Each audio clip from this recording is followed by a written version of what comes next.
Hello and welcome back to the Nass Metal Production channel here at YouTube. So, of course, being back after a month-long break, which again, was, like I've said, is very typical after, especially when it comes to New Year's and everything. It's always typical.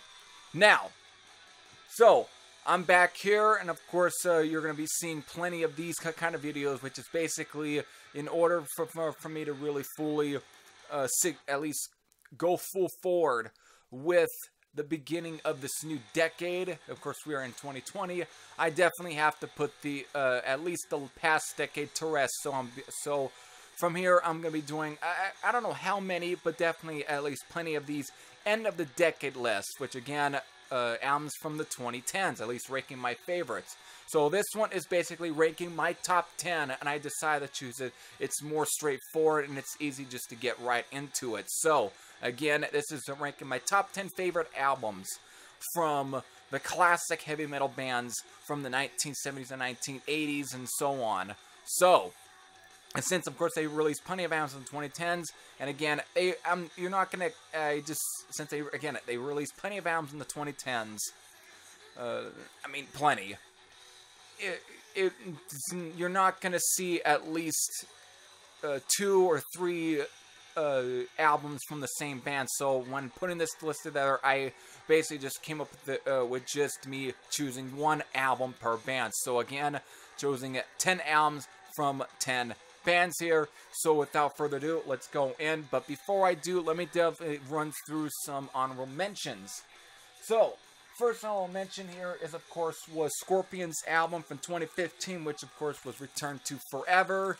Definitely is a good album from Scorpions, but again, it's definitely nowhere near the tier of their classic albums, so that's all I can say. It's definitely a good album. Probably my favorites off this one was Hard Rock in the Place and the bonus track on their Crazy Ride. More than that, this is definitely nowhere near their best material, but it definitely was a good album nonetheless. Other honorable mention, of course, is A Conspiracy of Stars from UFO, which was released the same year in 2015. Again, good album from UFO, but definitely not nearly enough to really kind of grab me as many, even though this is a great album from them. Definitely one of the best ones so far, I guess they had released in the decade. But it's definitely a good one. Also, this would probably serve as probably the last album for also former UFO guy Paul Raymond, who of course would sadly pass away after this album. So again, another honorable mention here, Conspiracy of Stars, and of course from the Vinnie Moore era of UFO. So there's your honorable mention. Another honorable, now this one is surprisingly an honorable mention, even though this is a great album and it could have easily been in this list. This of course is Resurrection from Michael Schenker Fest. The only reason is why this is not in here is because of this is a newly put together band from Michael Schenker, because this ain't Michael Schenker group, and this certainly ain't him with UFO. But it's just, even though it's a great album, it's just because of those factors, in a way, it almost kind of disqualifies it, because again, even though he's a classic musician, again, since the 1970s, 1980s, and so on, it's just that, well, it's a newly put band of at least some guys that were in the Michael Schenker group, but because of some of those factors, I kind of feel like it almost is disqualified. But it will make a list for sure. So, still, great honorable mention here with, of course, Michael Schenker Fest and Resurrection was released, of course, back in 2018. Finally, the last honorable mention here, I'm just going to at least run through some of this, is Unleash the Fire from Riot V. The only reason this is disqualified is because of the fact that this isn't the same Riot that we had for the past couple of decades. And of course, it's not the same Riot that came out in the late 70s and early 80s. And it's definitely not the same Riot that with Rhett Forster, Tony Moore, or those. Or even the guy that kind of I'm kind of forgetting the name now. The guy that replaced Tony Moore on album that sang on albums like Nightbreaker and so on. Who knows? I'll probably end up putting the name within the, at least down under here. Still, The only difference is, again, this mostly, of course, was released after the sad passing of course, Mark Reilly, who had died in January. I think it was the 25th of 2012. Definitely was a sad loss for sure, but here this is definitely was a new band, of course, being now named as Riot V. So because of some of those factors, it gets disqualified from being part of this. Still, this is a good album for sure, probably the best album with under the Riot V lineup. So there's the last one we'll mention here is Unleash the Fire from Riot V, which was released in 2014.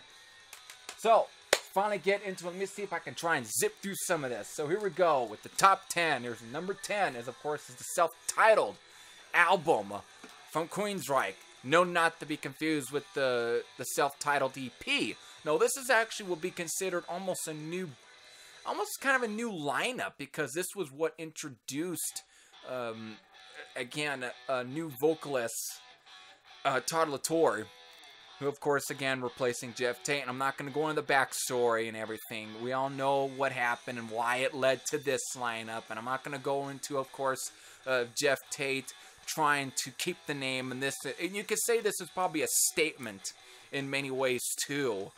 Saying, hey, it's like we are at least having, as far at least the original members here still. Scott Rockenfeld and that. And co. Again, trying to kind of make a statement to Jeff Tate that, no, we are the ones that have to keep the name. It's us as much as again, all that. Definitely good album, though. I would say this was a great start. And probably right now, still my favorite from this lineup here. Or at least from the new Queensryche. Still, this was definitely a solid album. Again, re-listening to it, it's a great album. And also, in many ways, even kind of revigorated my interest and want to check out more from the band, because after this I would get the EP.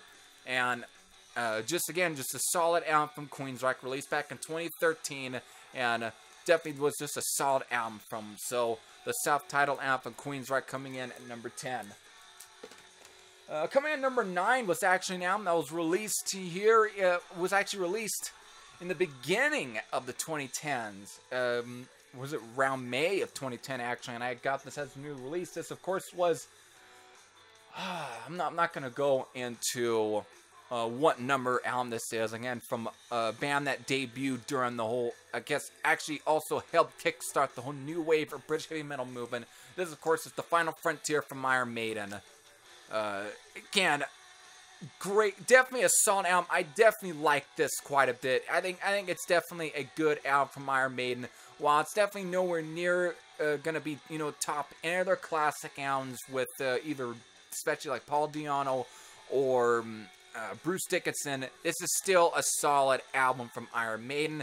Definitely longer, but again, there's just plenty of great cuts on here, like The Final Frontier, El Dorado, Mother of Mercy, Coming Home, The Alchemist. I mean, the whole first half of the album I really dig, but from the second half, I also dig songs like Starblind, and of course, When the Wild Wind Blows, which is definitely the longest song on this album, definitely almost a little over 10 minutes long, but it's definitely a good album nonetheless. Again, the only reason I don't always listen to this album as much as I should is because of the length. It's crazy in its length, for sure.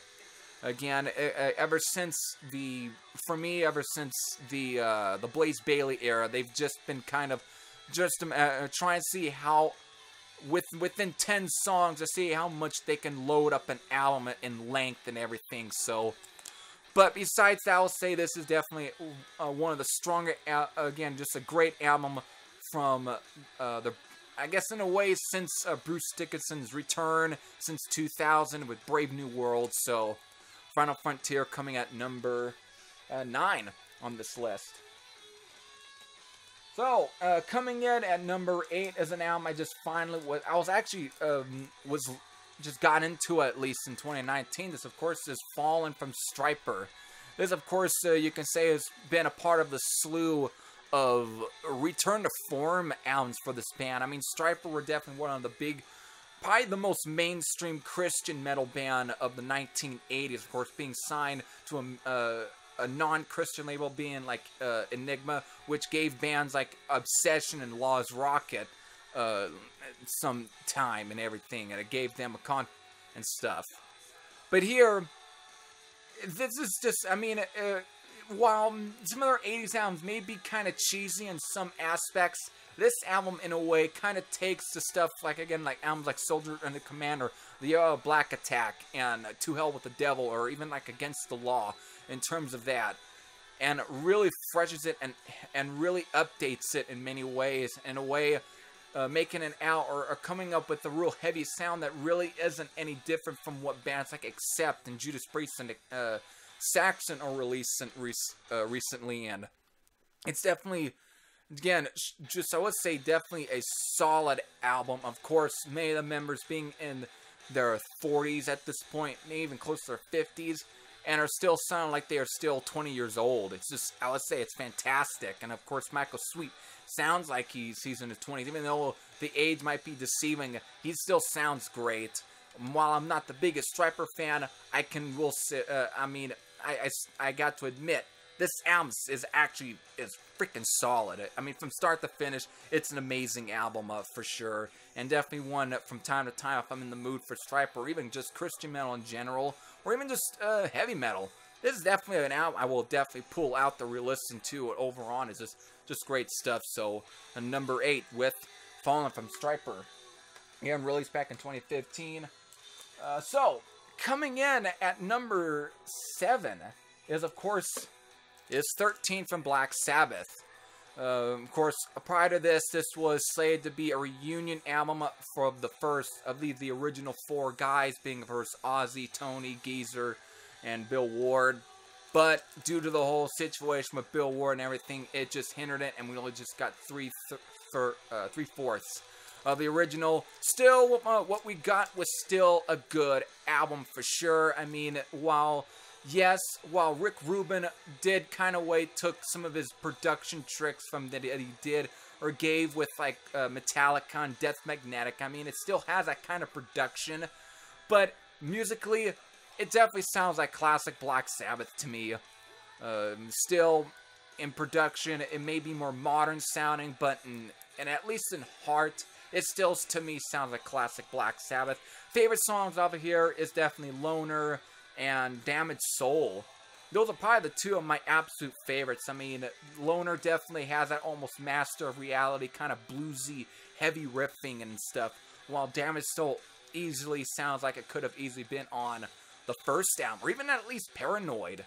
I mean, given the intro, or at least the inclusions of like harmonica, which I hadn't probably heard harmonica being used in a Black Sabbath song, probably not since The Wizard off the very first album, so not since 1970. So it was just really nice to kind of hear some of those characteristics kind of almost come back into here, and it's a highlight for me. Still, even the songs off the second disc is definitely great. I mean, Methademic, Peace of Mind, and Pride, I think, are all fine tracks. So still, this might serve as the final studio album from Black Sabbath. But the final release from Black Sabbath was actually the half EP, half live offering, The End, which of course contained 4 leftover studio tracks from these sessions, and about 4 recent live recordings from 2015 or 14. So there you go. Coming in number 7 is, of course, 13 from Black Sabbath. And coming in number 16, speaking of, again, some more classic new wave of British heavy metal, and a band that has been way more consistent than Iron Maiden, is, of course, Extermination from Raven, being, of course, their second proper full-length album released in the 2010s, though I hadn't listened to Walk Through Fire. I can just, still, when I was listening to this album, I mean, and just imagining it's probably going to be on the same caliber, but still, since now I don't own that one, this is the only one I can I'm going with, so it made again, just classic Raven. I mean, it might be crazy when it comes to at least the track listing. Again, 15 songs.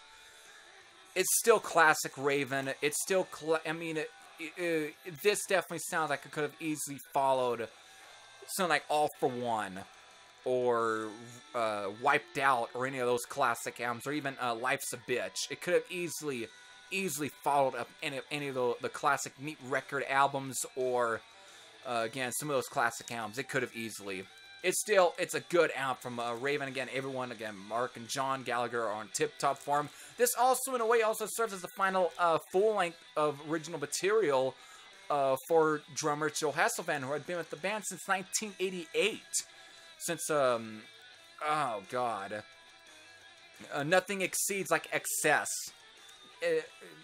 He has been with them since that album, and this ended up being his final album with Raven. So, definitely what a way to go out on. So, there, number 6 is Extermination from Raven.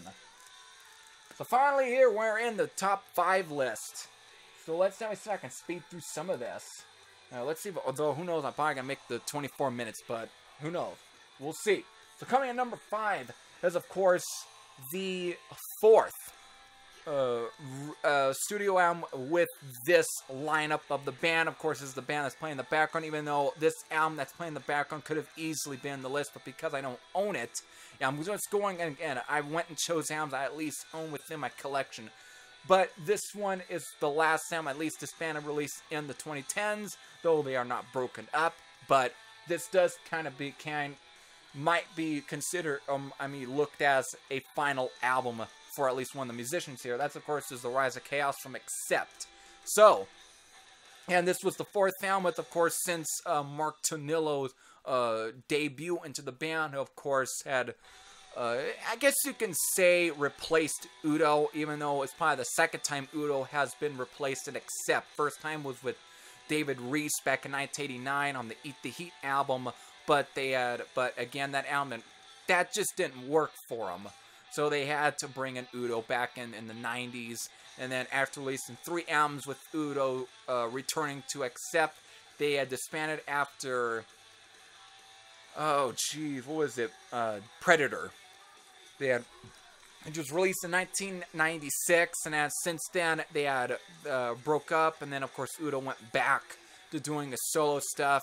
But so it took them a long time for Accept to come back. So in the 2010s, they came back with the new singer Mark Tonello, who of course was originally in the New York-based heavy metal band TT Quick, who actually had a little bit of fame in terms of magazines and the underground. Sounds like Medal of Honor and their self-titled EP and so on.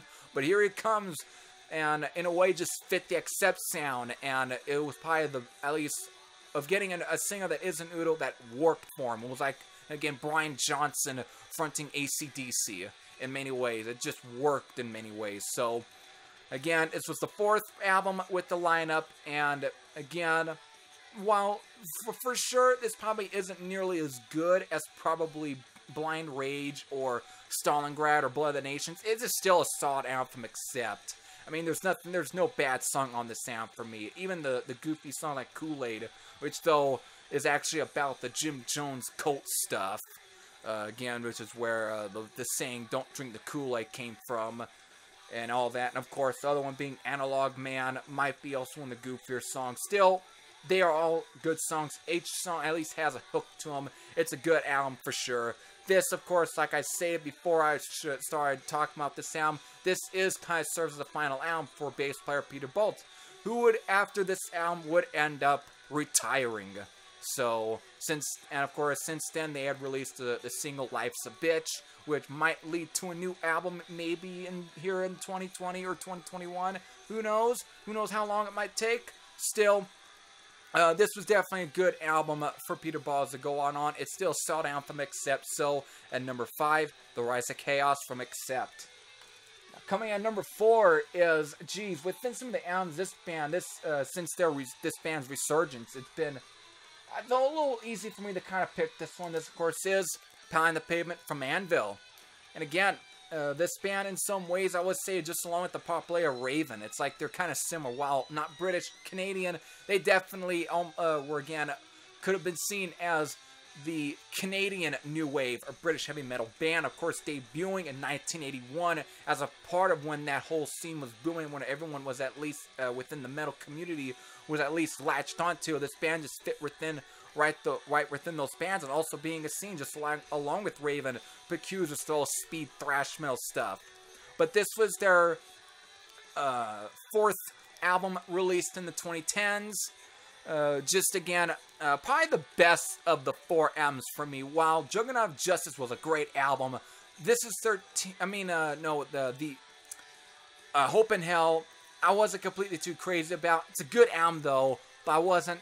Anvil is Anvil, I thought was definitely a bit of a step up in terms of the energy and everything, while only having some detractors being like lyrics and everything was, again, not going to expect anything thought-provoking from Anvil, but still sometimes I kind of lips and really can let his emotions and actual feelings come a little bit show way too much at times into the songs.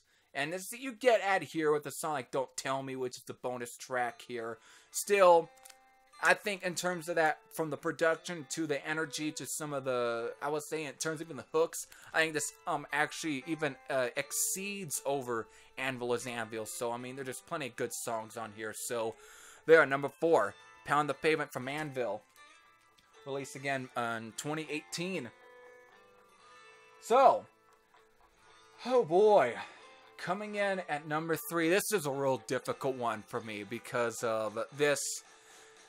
I guess I'm just going to have to go with it because of a band that ended up becoming almost just as endeared to my heart.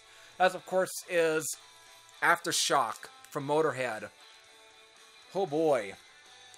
Between the 3 albums that Motorhead at least were able to release in the 2010s, to me, this is probably the one I ended up picking. To me, I just felt that this one is probably the strongest of the 3, even though I do recall buying, again, The World Was Yours, again, at least a few months after the album's release. Still, it was almost, again, since then, I was like, basically had to at least buy a new album whenever there was or at least on release date. Like this one, I bought actually on release date from Best Buy. And again, I can just remember just taking it home and just listening to it. And it was, I would just say it was, again, while it might be 14 songs, it just goes by fast. I mean, it's just, again, I would say probably the best of the 3. I mean, it has some of that classic Motorhead feel. I mean, Motorhead, you know what you would at least expected from Motorhead. But this one I just felt was probably the strongest of some of the stuff. I mean, even as far as diversity, this album definitely also had its diverse parts, songs like Lost Woman Blues and Dust and Glass. And Dust and Glass is a great sort of bluesy track. Almost at times maybe harkens back to some of the more Hawkwind style stuff. It was just a great album, and I mean, it has plenty of Motorhead rockers and stuff, and it was just good. I mean, I could have easily chose Bad Magic because of the fact of it being the final album from Motorhead and the final album that Lemmy had recorded and everything. I could have easily chose that. But I think this one just really had the strongest material. So coming in number 3 is Aftershock from Motorhead. Now, coming in number 2... Again, I really got heavily in this band in this year. This, of course, again, is Thunderbolt from Saxon. Was released back in 2018. I mean, I just really started getting heavily into Saxon in the 2010s. I mean, the later parts of the 2000s, like in 2009, I really started checking out more and more of Saxon. But in the 2010s, I just ended up going deeper and deeper into Saxon stuff. And since 2018, since this year, I got the solid book of rock, which of course contained many of the albums from the 1990s and stuff. And I also got the box set with all the classic 80s albums and stuff.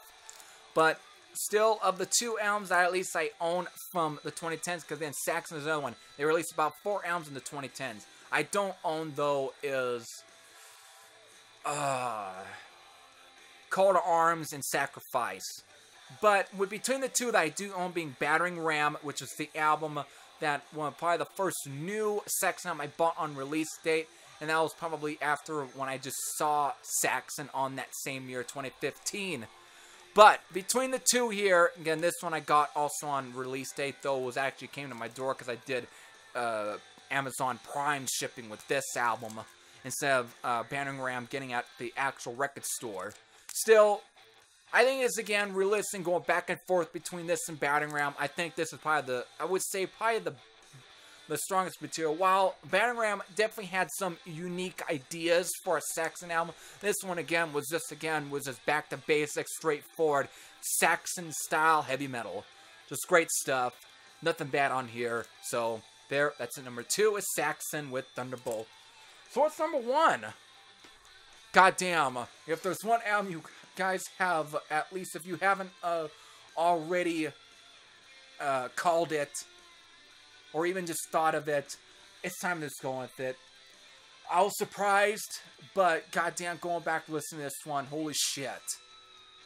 I wasn't expecting it. I mean, I remember reviewing this when this came out, but fuck it.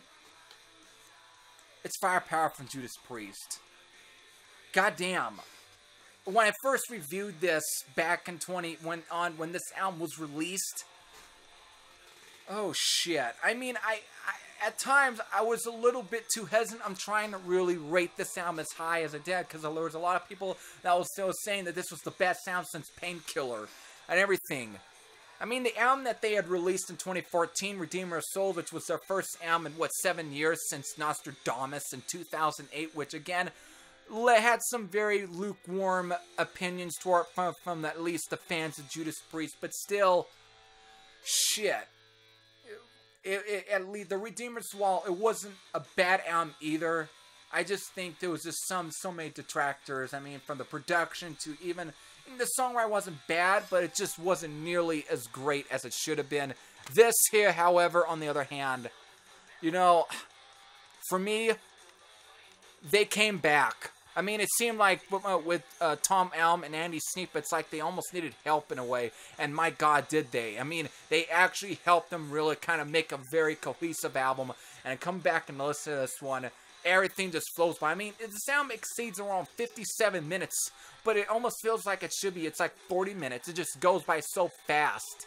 And Rob Halford's vocal performance, I just feel like, is actually probably his best, probably since maybe Angel Retribution. And I think this album is almost, at times, better than Angel Retribution. I think this was a solid album from Judas Priest. So, this is my album, at least of the classic heavy metal bands that released albums in the 2010s. This is probably the best of some of the crop. I mean, Judas Priest, some are just one of those bands, it's like a roller coaster. They have their career sometimes that goes up and down. Sometimes they'll release albums that are just, they'll release a few really good albums. And then after, it's like, it dips a while. Here, it's like they just back up.